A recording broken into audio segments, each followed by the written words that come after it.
La guerra y nada más. Créanme, me he pasado estos meses del año 2023 leyendo sesudos análisis sobre el conflicto que tiene como escenario Ucrania, el país que nunca fue y que, dentro de un tiempo, dejará de serlo, y nada nuevo.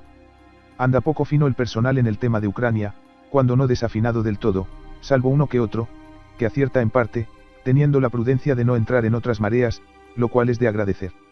Lo cierto es que, aunque no lo parezca, en esta trascendente cuestión hay poco que analizar, por la simple razón de que es un conflicto reducido a lo básico. Es ganar o perder, en lo apuntado ya en otro comentario, de escenario de Suma Cero. Lo que yo gano lo pierde el otro, lo que el otro gana lo pierdo yo. Uno suma, el otro pierde. Lo hemos dicho tantas veces, que ya se olvida cuántas. Es una guerra, pero no cualquier guerra. Es una guerra que pudo ser breve, pero que el miedo la ha hecho insondable. No el miedo de Rusia, no se engañen, aunque la pudrición atlantista se empeñe en desfigurar y tapar lo evidente. Es una guerra que ha llegado a donde ha llegado por el miedo a Rusia. Es el miedo que acogota a Estados Unidos desde hace, cuando menos, 2 décadas. Porque Estados Unidos pasó, en un tiempo histórico muy breve, de la euforia triunfal con el suicidio de la URSS, al miedo atroz a China y, aunque lo digan poco, al miedo aún mayor a la creciente alianza de Rusia y China. La causa de ese miedo no necesita de Freud.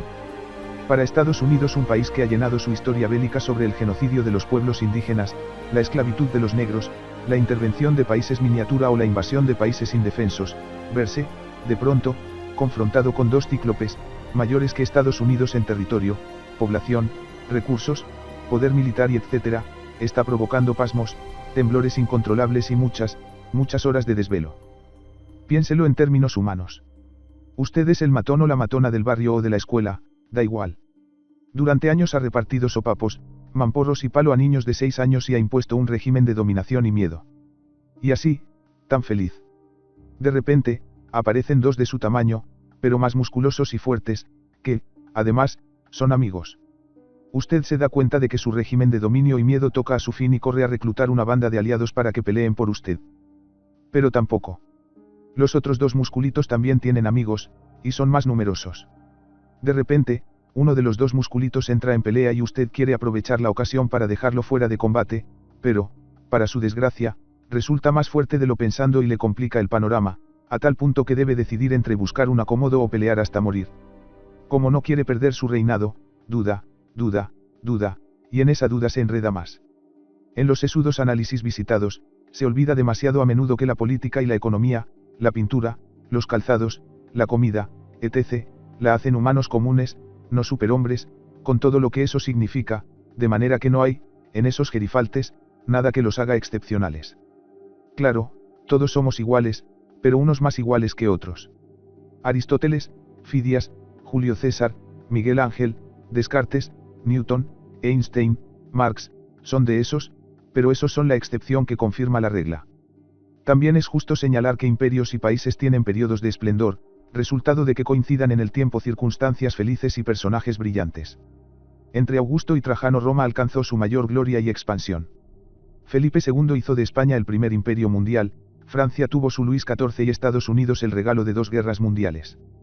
Pero, ya saben, lo dejó escrito Kempis, lo que el maestro de ceremonias le decía al Papa: Sancte Peiter, sic transit gloria mundo, Santo Padre, así pasa la gloria del mundo. Pues bien, volvamos a lo mundano. Escrito está en política y geopolítica que Estados Unidos es un estado-isla, es decir, que no es isla, en términos geográficos, pero su carencia de adversarios terrestres, Canadá y México no lo son, y su lejanía geográfica del resto del mundo, lo convirtieron en un estado-isla, un país que podía atacar, pero que no podía ser atacado, protegido como estaba por el vasto muro que son los océanos Atlántico y Pacífico. Estados Unidos, para que se hagan una idea, está a 12.000 kilómetros de Japón y, de media, a 7.000 kilómetros de Europa. En el mundo aquel sin misiles, satélites, misiles hipersónicos y drones submarinos, la distancia imponía dificultades, sobre todo de tiempo y suministros, pero, en fin, eran solo tiempo y dinero, y se superaban de una manera u otra, de forma que recordemos, el Imperio Británico podía atacar por mar y de sorpresa a quien quisiera, sin que el atacado pudiera defenderse adecuadamente. En el presente, eso está reducido a los libros de historia y de los crímenes británicos, que son innumerables. Hoy eso es imposible. Las antaño todopoderosas plataformas marinas han perdido su ventaja estratégica para dejarle ese espacio a la amplia gama de misiles existente y en permanente desarrollo y a la imponente red de satélites que vigilan y controlan el mundo. No hay, en el presente, forma alguna de mover una flota cuanto más grande más imposible, sin que esa flota sea localizada, cuadriculada y calculada al milímetro. Su fragilidad es tan grande que, cuando la crisis de Taiwán del pasado año, Estados Unidos sacó su portaaviones del mar de la China y se lo llevó a aguas seguras, no ocurriera que, por accidente, algún misil chino lo dejara mal parado.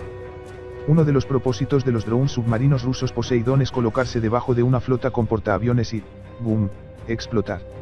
La suma de la onda expansiva de la explosión y el brutal oleaje provocado, haría que el portaaviones y sus buques acompañantes saltaran en trocitos. Estas nimiedades salen en revistas muy especializadas, pero rara vez en las generales.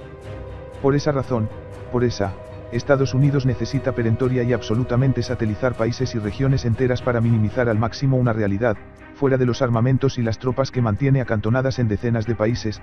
En caso de guerra con China y Rusia, Estados Unidos tendría casi nula capacidad de mover más armamentos y tropas fuera de su territorio, por la sencilla razón de que sus buques serían hundidos, uno a uno, por misiles y submarinos. Esto no es ciencia ficción. Un buque de transporte de tropas y materiales se mueve a una velocidad media de 18 nudos, es decir, a 33,33 km por hora. Un misil hipersónico se mueve a entre 7.000 y 12.000 km por hora. No habría color en el enfrentamiento. Por demás, el tema está analizado con números, cifras y hechos en el libro Requiem polifónico por Occidente. Ojo de cirujano que tiene uno. Vamos a otra cuestión medular. Estados Unidos tiene otra grave desventaja y esta es mental. Explicamos. Estados Unidos llegó a lo que ha llegado sin entrar en guerras con potencias equivalentes. Sus generales se han entrenado asesinando indios, negros, mexicanos, centroamericanos, norcoreanos, vietnamitas, afganos, iraquíes. Sí, claro, saltarán los listos de siempre mencionando su, dizque, decisiva participación en las guerras mundiales. Bueno, es así si manipulamos la historia y borramos a todos los demás. Estados Unidos combatió contra Japón que, a su vez, combatía contra China, Corea, Vietnam, Birmania, Filipinas y el Imperio Británico. Pero el agujero negro era China.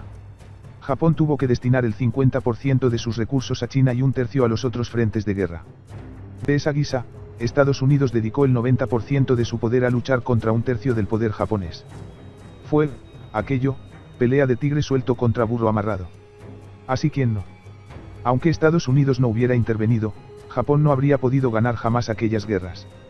Se hubiera prolongado la agonía, pero resultaba del todo imposible otro final. Japón ya no tenía soldados, no tenía minerales, no tenía petróleo, ni tenía alimentos para sostener un frente de casi 7.000 kilómetros de largo. Las guerras, de general, las pierde el beligerante que se queda sin recursos ni soldados, como la perderá Ucrania. Vamos al nudo del tema. Al carecer totalmente de experiencia histórica y militar de lo que es rivalizar y enfrentarse a poderes equivalentes o superiores, no hay, en Estados Unidos, ninguna base de datos para manejar con experiencia acumulada los enormes retos que representan la suma de Rusia y China. Pueden estudiar manuales, consultar expertos, batir bibliotecas, pero eso ilustra, no da el conocimiento de siglos o décadas de guerras para obtener el doctorado en competición de potencias mundiales. Si uno lee la historia de los grandes imperios, se dará cuenta que el tema no trata solo de guerras, sino también de acuerdos, acomodos, intercambios, concesiones. Como la entente cordiale entre Francia e Inglaterra en el siglo XIX. En no pocas ocasiones se aplicaba la regla no escrita de que más valía un mal acuerdo que una buena guerra. En Estados Unidos se desconoce lo que es eso. Acostumbrados, desde sus orígenes, a atropellar, expoliar, asesinar, invadir y atacar a pueblos indefensos, de lo único que saben es de eso. Si a la ignorancia de la política le agregamos la idea mesiánica de que ellos son el país excepcional, el pueblo elegido, el tema está tratado en Política y Geopolítica, capítulo sobre el excepcionalismo estadounidense, tenemos algo peor que una bomba nuclear. La suma de ignorancia y mesianismo. Un Israel, pero de dimensiones mundiales.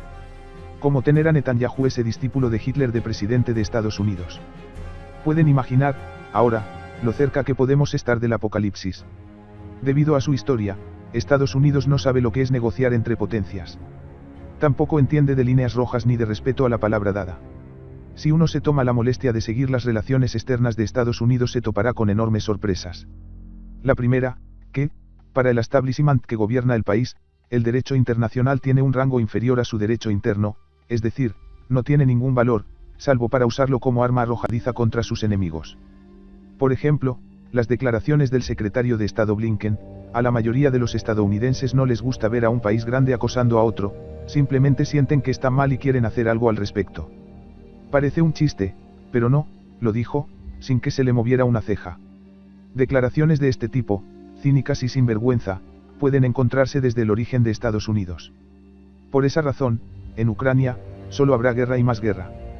¿Por qué Estados Unidos es incapaz de negociar un acuerdo? Salvo los tratados relativos al control de armas nucleares, Estados Unidos no firmó acuerdos políticos con la URSS. Por eso su permanente vocación de querer imponer sus criterios por la fuerza, directa o indirectamente. De ahí que hayan fracasado los intentos de acuerdo entre Rusia y Ucrania. Por eso rechazaron la propuesta rusa, de diciembre de 2021, de negociar un nuevo marco de seguridad. Por eso han rechazado sin más la propuesta de paz de China sobre Ucrania. Por eso hay poco que analizar y mucho que psicoanalizar de Estados Unidos. El establishment de Washington solo sabe entender el lenguaje de la fuerza, porque ellos creen, de muchas formas, que son Superman. Rusia tendrá que ganar para que Estados Unidos acepte negociar. La única forma de que Estados Unidos admita sentarse en una mesa de negociaciones partirá de que Estados Unidos asuma que no puede ganar. Pasó en Corea, en 1953, en Vietnam, en 1973, en Irak, en 2014, en Afganistán, en 2021. En Rusia deben entender esto, si acaso no lo han entendido ya. En noviembre de 1981, el canciller nicaragüense, Miguel de Escoto, se entrevistó en Santa Lucía con el secretario de Estado de Estados Unidos, Alexander Haig, para buscar un arreglo entre la Nicaragua sandinista y Estados Unidos. Fue diálogo de sordos. Haig acusó a Nicaragua de todo y terminó diciendo que, si no se aceptaban las condiciones de Estados Unidos recurriría a la fuerza. Tal ocurrió. Eso ha sido y eso seguirá siendo Estados Unidos. Por eso seguirá la guerra. Por eso habrá guerra con China. Simplemente por eso. Negociar es ceder. Estados Unidos nunca cede. Superman es de acero. Acero con pies de barro. En otro comentario les cuento por qué.